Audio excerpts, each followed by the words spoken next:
అందరికీ నమస్తే అండి. ఎలా ఉన్నారు? ఇన్ని రోజుల్లో ఎప్పుడు కూడా మా ఊరు గురించి చెప్పలేదండి. మా ఊరు పేరు పుందకూరు. ఇది ఉమ్మడి నెల్లూరు జిల్లాలో ఉంటుందండి. చాలా చిన్న గ్రామం, చుట్టూ పచ్చటి కొండల మధ్యలో ఉంటుందండి మా ఊరు. పుట్టినూరికి ఏదో ఒకటి చేద్దామని చెప్పి మనసులో ఎప్పుడు ఉండేదండి. మా ఊర్లో ఒక సమస్య అయితే నాకు గట్టిగా కనిపించిందండి. నిజానికి అన్ని ఊర్లో ఉండే సమస్య ఇది, ప్లాస్టిక్. ఈ ప్లాస్టిక్ ని 100% మనం అంతం చేయలేకపోవచ్చు, కానీ కనీసం మా ఊర్లో ఉండే ప్లాస్టిక్ మొత్తాన్ని కలెక్ట్ చేసి రీసైకిల్ కి పంపిద్దామని చెప్పి పూనుకున్నాను. దాంతో పాటు మా ఊరు ప్రజలందరికీ ఈ ప్లాస్టిక్ వల్ల కలిగే నష్టాల గురించి అవగాహన తెప్పించాలనుకున్నాను. అందుకే 2 రోజుల ముందే అనౌన్స్ చేశాను, ఎవరైతే ప్లాస్టిక్ తీసుకొస్తారో వాళ్ళందరూ కూడా మంచి గిఫ్ట్లు ఇస్తాను అని చెప్పి. అన్ని ఏర్పాట్లు చేసుకుని ప్రోగ్రామ్ స్టార్ట్ చేశాను, కానీ ఒక్కరు కూడా ప్లాస్టిక్ తీసుకురావడం లేదు. అప్పుడే చిన్నగా స్టార్ట్ చేశారు ప్లాస్టిక్ అంతా కలెక్ట్ చేసుకుని రావడం. పల్లెటూరులో ఇలాంటి ప్రోగ్రామ్ పెడితే ఎలా తీసుకుంటారో ఏమో అనుకున్నాను, కానీ మా ఊర్లో ప్లాస్టిక్ ఉండకూడదు అని గ్రామంలో ఉన్న ప్రతి ఇల్లు కూడా ఎక్కడ కూడా ప్లాస్టిక్ అనేది లేకుండా అందరూ కూడా పార్టిసిపేట్ చేశారండి. వాళ్ళని ఇంకాస్త ఎంకరేజ్మెంట్ చేయడం కోసం ఎంత ఎక్కువ ప్లాస్టిక్ ఇస్తే అంత మంచి గిఫ్ట్ ఇస్తానని చెప్పాను. అలాగే మా ఊర్లో ఉన్న రోడ్లన్నీ కూడా శుభ్రం చేయించానండి. ఇదే పని నేను ఇంత ఖర్చు పెట్టకుండా కూడా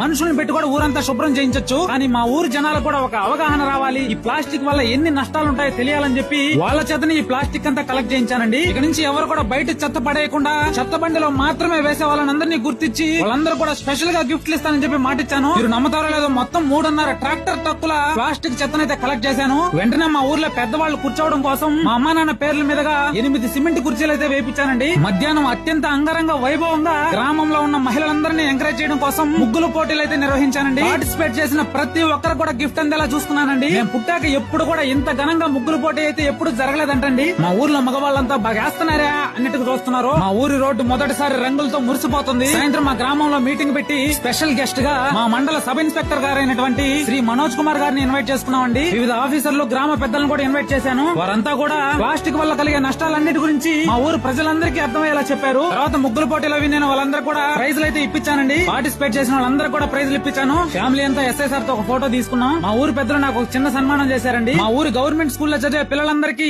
ఆట వస్తువులు, అలాగే రకరకాల పుస్తకాలు, పెన్నులన్నీ పంచానండి. ఇదంతా కూడా మీ అందరి సపోర్ట్ తోనే అయిందండి. 1 మిలియన్ ఫాలోవర్స్ అయినందుకు మీ అందరికీ చాలా చాలా థ్యాంక్ యూ అండి.